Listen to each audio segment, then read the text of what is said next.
Hello everyone, मी विनया टेंबे बोलतेय. Welcome to my channel English speaking मराठीतून एंट्री इंग्लिश. आज आपण 12 काळ पाहणार आहोत.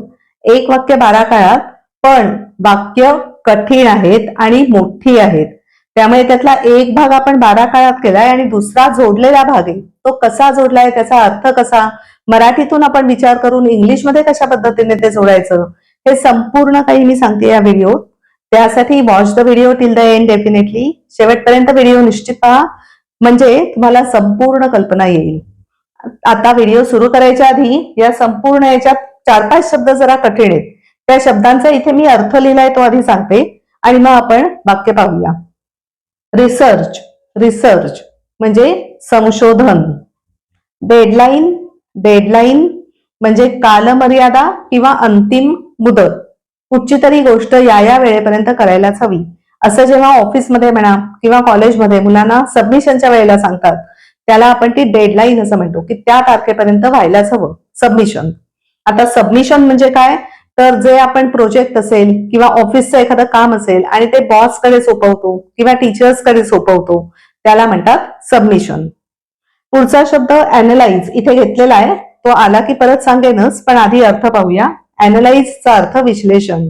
संपूर्णपणे त्यातलं माहिती काढून घेणं, काय जे असेल त्यात काय गाभा आहे ते शोधणं, विश्लेषण.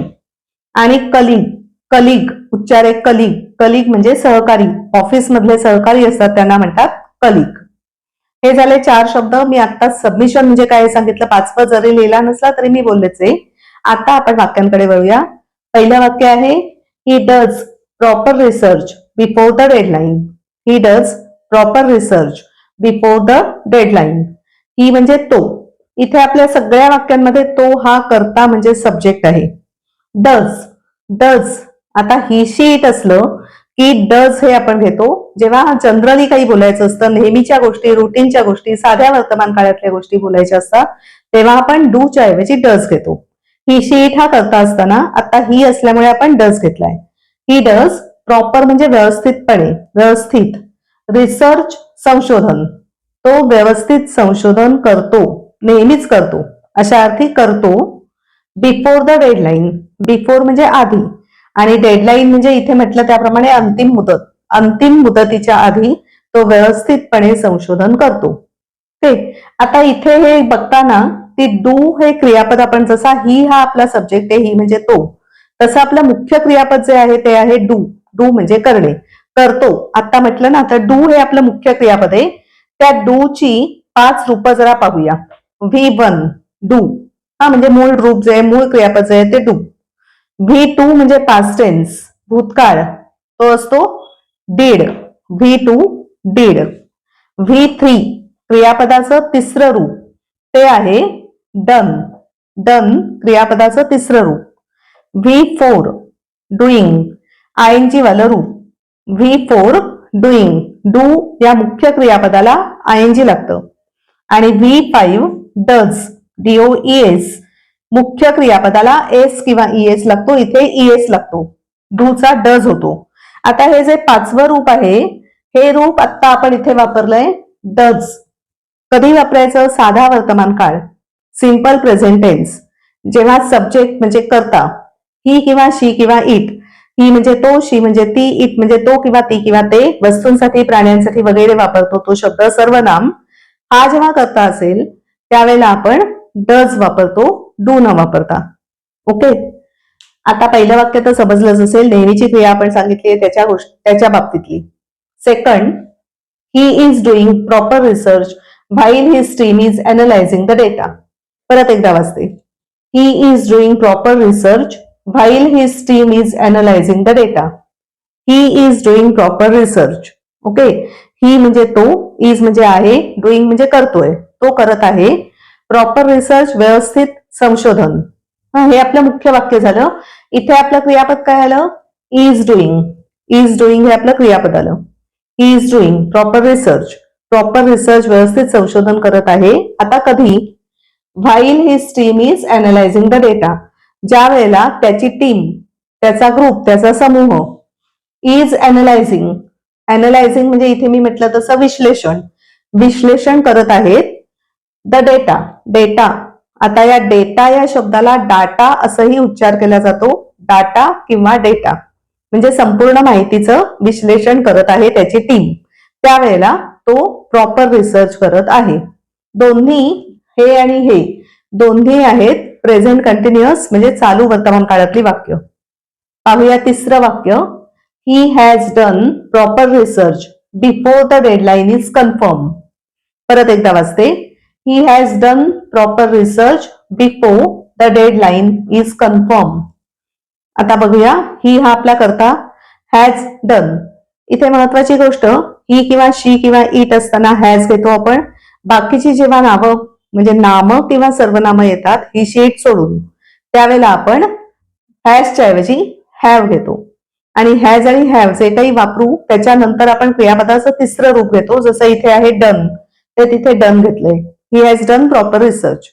त्याने व्यवस्थित संशोधन केलेलं आहे. करून झालेलं आहे त्याचं संशोधन. त्याने व्यवस्थित संशोधन केलंय. त्याचं व्यवस्थित संशोधन करून झालेलं आहे. कधी? Before the deadline is confirm. Before म्हणजे आधी, डेडलाईन म्हणजे अंतिम मुदत, इज कन्फर्म. कन्फर्म म्हणजे निश्चित केली गेली. त्याच्या आधीच त्याने प्रॉपर रिसर्च केलेला आहे. ओके, असा अर्थ या वाक्याचा.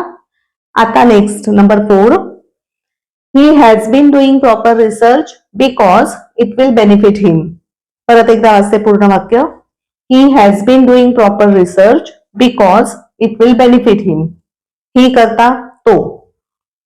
हॅज बीन डुईंग क्रियापद, तो करत आहे. हॅज बीन डुईंग जेव्हा बराच काळ चालू असते क्रिया तेव्हा आपण हॅज बीन डुईंग म्हणतो. तो बराच काळ करत आहे. बराच काळ हे शब्द नाही बोलले तरी ते त्यातून गृहीत धरलेले असतात जेव्हा आपण हॅज बीन डुईंग असं क्रियापद घेतो. म्हणून तो बराच काळ प्रॉपर रिसर्च व्यवस्थित संशोधन करत आहे. आता पुढचा भाग अर्धा. बिकॉज कारण. इट विल बेनिफिट हिम कारण त्याचा त्याला फायदा होईल. इट म्हणजे त्या रिसर्चचा. विल म्हणजे भविष्यकाळ दाखवतोय. होईल. बेनिफिट म्हणजे फायदा आणि हिम म्हणजे त्याला. त्याचा त्याला फायदा होईल. म्हणजे पूर्ण अर्थ काय झाला? तो व्यवस्थित संशोधन करत आहे कंसात बराच काळ कारण त्याचा त्याला फायदा होईल. असं हे झालं चौथं वाक्य. त्याच्या पुढे he did proper research after the deadline was announced. परत एकदा वाचूया. He did proper research after the deadline was announced. He करता तो. डीड भूतकाळ, साधा भूतकाळ तेव्हा आपण V2 डीड घेतलं. ही डीड प्रॉपर रिसर्च त्याने व्यवस्थित संशोधन केलं. हे झालं पहिलं इथपर्यंत रिसर्च पर्यंतचं वाक्य. After the deadline was announced हे पुढचं वाक्य जोडलेलं पण. आफ्टर म्हणजे नंतर. द डेडलाईन अंतिम मुदत. वॉज अनाउन्स्ड, अनाउन्स्ड म्हणजे जाहीर केली गेली. जाहीर केल्यानंतर भूतकाळात आहे म्हणून वॉज घेतलंय. जाहीर केल्यानंतर ही डीड प्रॉपर रिसर्च त्याने व्यवस्थित संशोधन केलं. अर्थ कळला? अंतिम मुदत. जाहीर केल्यानंतर त्याने व्यवस्थित संशोधन केलं. भूतकाळी वाक्य झालं. Next one. He was doing proper research when the office got fire. परत एकदा वाचूया. He was doing proper research when the office got fire. He subject म्हणजे करता. वॉज डुईंग क्रियापद. वॉज डुईंग भूतकाळी आहे. ही वॉज डुईंग तो करत होता. प्रॉपर रिसर्च व्यवस्थित संशोधन. तो व्यवस्थित संशोधन करत होता. मेन वाक्य झालं. त्याला पुढे जोडून आलेलं वाक्य Wien the office got fire. Wien म्हणजे जेव्हा, ऑफिस, गॉट फायर ऑफिसला आग लागली, हे पण भूतकाळात आहे. जेव्हा ऑफिसला आग लागली तेव्हा तो व्यवस्थित संशोधन करत होता. त्या विशिष्ट वेळेला त्याचं व्यवस्थितपणे संशोधन चालू होतं, करत होता तो. चालू क्रिया भूतकाळातली. Next one. He had done proper research before the project was cancelled. He had done proper research before the project was cancelled. आता परत ही हा सब्जेक्ट तो. हॅड डन भूतकाळ झाला. प्रॉपर रिसर्च व्यवस्थित संशोधन. आणि अर्थ काय झाला? ही हॅड डन प्रॉपर रिसर्च त्याने व्यवस्थित संशोधन केलेलं होतं. त्याचं व्यवस्थित संशोधन करून झालेलं होतं. कम्प्लिटेड ऍक्शन भूतकाळातली. आता कधी झालेलं होतं व्यवस्थित संशोधन करून ते पुढे जोडलेलं वाक्य पाहूया. बिफोर, आधी. द प्रोजेक्ट, प्रोजेक्ट म्हणजे तो प्रकल्प. वॉज कॅन्सल्ड, रद्द झाला.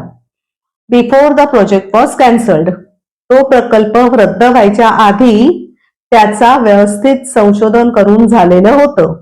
प्रकल्प रद्द व्हायच्या आधीच त्याचं व्यवस्थितपणे संशोधन करून झालेलं होतं, असा या पूर्ण वाक्याचा अर्थ. Okay, next now. He had been doing proper research until the day of submission arrived. परत एकदा वाचते. He had been doing proper research until the day of submission arrived. He करताय, हॅड बीन डुईंग करत होता बराच काळ, भूतकाळातली बराच वेळ चालू असलेली क्रिया. करता झाला ही, हॅड बीन डुईंग झालं क्रियापद. प्रॉपर रिसर्च व्यवस्थित संशोधन.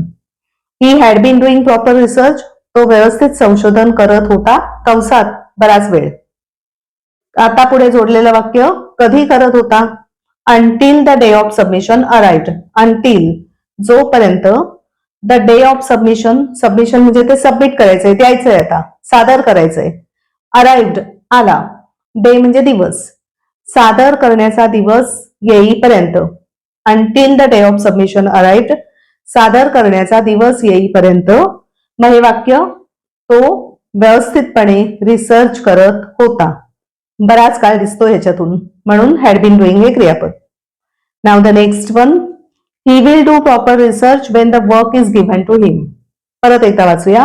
ही will do proper research when the work is given to him. आता ही विल, जेव्हा कधी विल येईल तेव्हा तो 100% फ्युचर म्हणजे भविष्यकाळच असतो. भविष्य काळात आपल्याला मराठीतून जर बोलायचं असेल आणि इंग्लिशमध्ये ते बनवायचं असेल तर विल हे क्रियापद घ्यायलाच हवं, कारण ते भविष्यकाळ दाखवतं.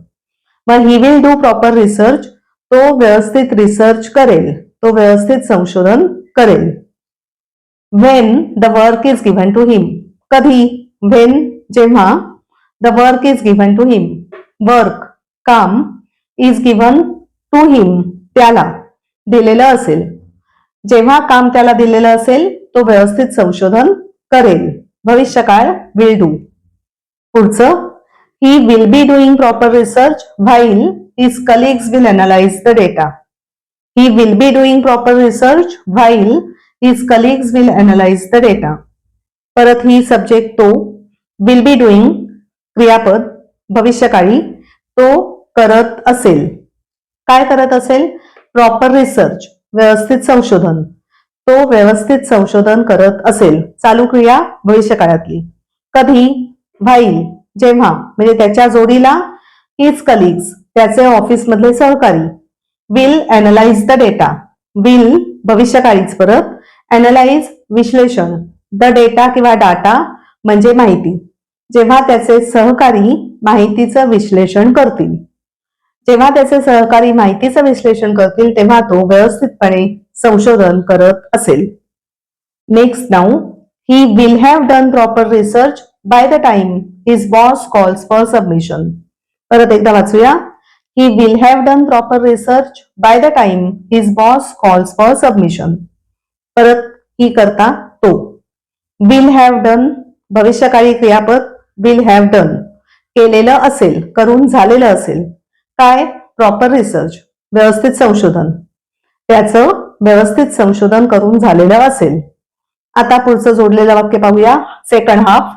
बाय द टाइम त्या वेळपर्यंत, हिज बॉस त्याचा बॉस ऑफिस मधला, कॉल्स बोलवेल, फॉर सबमिशन सादर करण्यासाठी बोलवेल.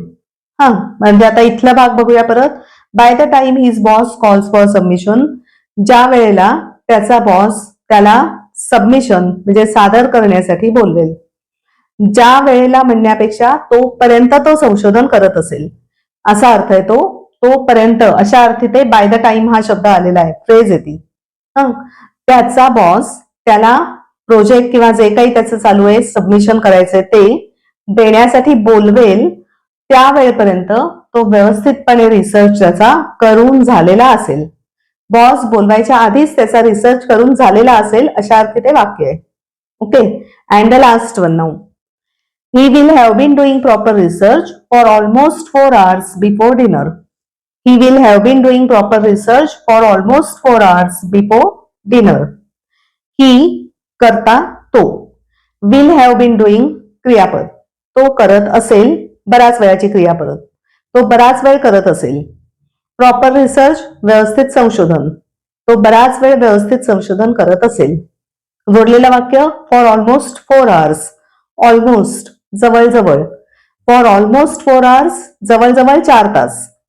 बिफोर डिनर बिफोर आधी. डिनर रात्रीचं जेवण. मग अर्थ आता कसा होतोय? आधी एवढा अर्धा भाग पाहूया परत. For almost 4 hours before dinner रात्रीच्या जेवणाआधी जवळजवळ 4 तास. आणि जोडलेलं वाक्य म्हणजे पहिलं मुख्य वाक्य actually he will have been doing proper research. तो व्यवस्थित संशोधन करत असेल. ही बऱ्याच वेळाची क्रिया झाली कारण तो 4 तास संशोधन करत असेल रात्रीच्या जेवणाच्या आधी. अशा पद्धतीने आपण वाक्य बनवतो. आता ही वाक्य जेव्हा बनवतो तेव्हा एक भाग आत्ता जी घेतलेत त्याच्यात एक भाग पूर्ण आहे जो आपण ही हा करता घेतलाय आणि डू हे क्रियापद घेऊन 12 काळात ते बनवलंय. आणि प्रत्येक ठिकाणी before the deadline second half म्हणजे दुसरा अर्धा भाग वाक्याचा. While his team is analysing the data दुसरा भाग परत वाक्याचा. Before the deadline is confirm दुसरा भाग. Because it will benefit him दुसरा भाग. After the deadline was announced दुसरा भाग. When the office caught fire दुसरा भाग या वाक्याचा. Before the project was cancelled second भाग again. Until the day of submission arrived दुसरा भाग आहे हा पण वाक्याचा. When the work is given to him दुसरा भाग आहे वाक्याचा. जोडलेली वाक्य आहेत. 2 वाक्य आहेत ऍक्च्युअली ती एकत्र जोडली आहे. व्हेन बिफोर किंवा अजून काय आलं इथे व्हाईल अशा शब्दांनी. त्याच्या खाली when the work is given to him हे झालं सांगून. While his colleagues will analyse the data परत दुसरा भाग आहे व्हाईलने जोडलेला. By the time his boss calls for submission by the टाइमने जोडलेला हा दुसरा भाग. For almost 4 hours before dinner फॉरने जोडलेला हा दुसरा भाग. अशा पद्धतीने ही मोठी वाक्य आज आपण बघितली. डिफिकल्ट वर्ड्स त्यांचा अर्थ बघितला आणि डू हे मुख्य क्रियापद त्याचं V1 to V5 बघितलं आणि एकच वाक्य 12 काळात कसं होतंय तेही जोडीने पाहिलंच आहे ऑफकोर्स. अशा पद्धतीने व्हिडिओज पाहत राहा माझे. आवडले तर नक्की लाईक शेअर सबस्क्राईब करायला विसरू नका. मी विनया टेंबे. मी MA with English literature Mumbai university मधून इंग्लिश लिटरेचर हा सब्जेक्ट घेऊन केलेला आहे आणि BEd पण केलंय. Plus me diploma in counselling SNDT university मुंबईतून केलंय. आता मी इंग्लिश स्पीकिंगचे आणि ग्रामरचे ऑनलाईन क्लासेस सुद्धा घेते आणि इथे माझा खाली मी व्हॉट्सअप नंबर दिलाय. 1 जानेवारी पासून नव्या वर्षापासून मी 1 महिन्याचा बेसिक कोर्स 12 काळांवर स्पेसिफिकली 12 काळांवर tenses 12 tenses in English English मधल्या 12 काळांवर 1 महिन्याचा पूर्ण कोर्स करते. ती असणार आहे 1500 आणि वार असणार आहेत सोमवार ते शुक्रवार. वेळ आहे रात्री 8:15 ते 9. जर कोणाला जॉईन करायची इच्छा असेल तर 31 डिसेंबरच्या आत कृपया मला या दिलेल्या नंबरवर कॉन्टॅक्ट करा. थँक्यू.